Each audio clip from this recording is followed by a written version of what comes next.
When I got plugged into the BCM my freshman year, the vision for living in the dorms and sharing the gospel with freshmen, man, really caught fire in my heart.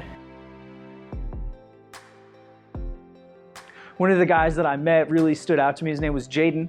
We actually met him because his dad had called and told us to track him down. And man, when we got to spend time with him, we could see the fire for Christ was there, and I got to invest in him.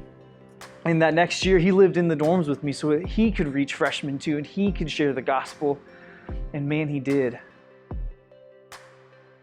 I met a guy named Wyatt who later invited me to his dorm to just hang out because all the Pride people were drinking. And I got to see through spending more and more time around this group of people in the BCM what living for Jesus really was like in college.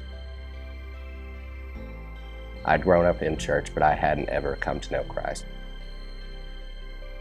I met an upperclassman who led me to a pizza bash, and from there I stayed pretty well involved with the guys here. The staff and the upperclassmen just poured into students and made me feel really special. It made me feel like there were people here who cared about me when I was so far away from home. Reid was a member of my small group sophomore year. Eventually, he expressed interest in getting discipled. He talked through his life story up to that point, and I didn't notice a point in there where he said he came to know Jesus, so I was like, okay, where in that story did that happen? And he admitted to me that he never had before. I'm like, what's stopping you from coming to know Christ right now?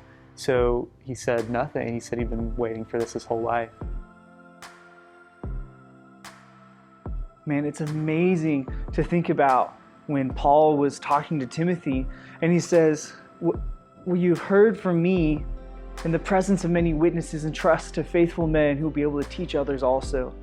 You know, God's vision from the beginning was multiplication and generation upon generation of disciples. And man, it's so exciting to get to be a part of that. I've been discipling students here who are freshmen, and I've actually also been taking these things the BCM's taught me and discipling kids back at home in my small community who's never even heard of discipleship.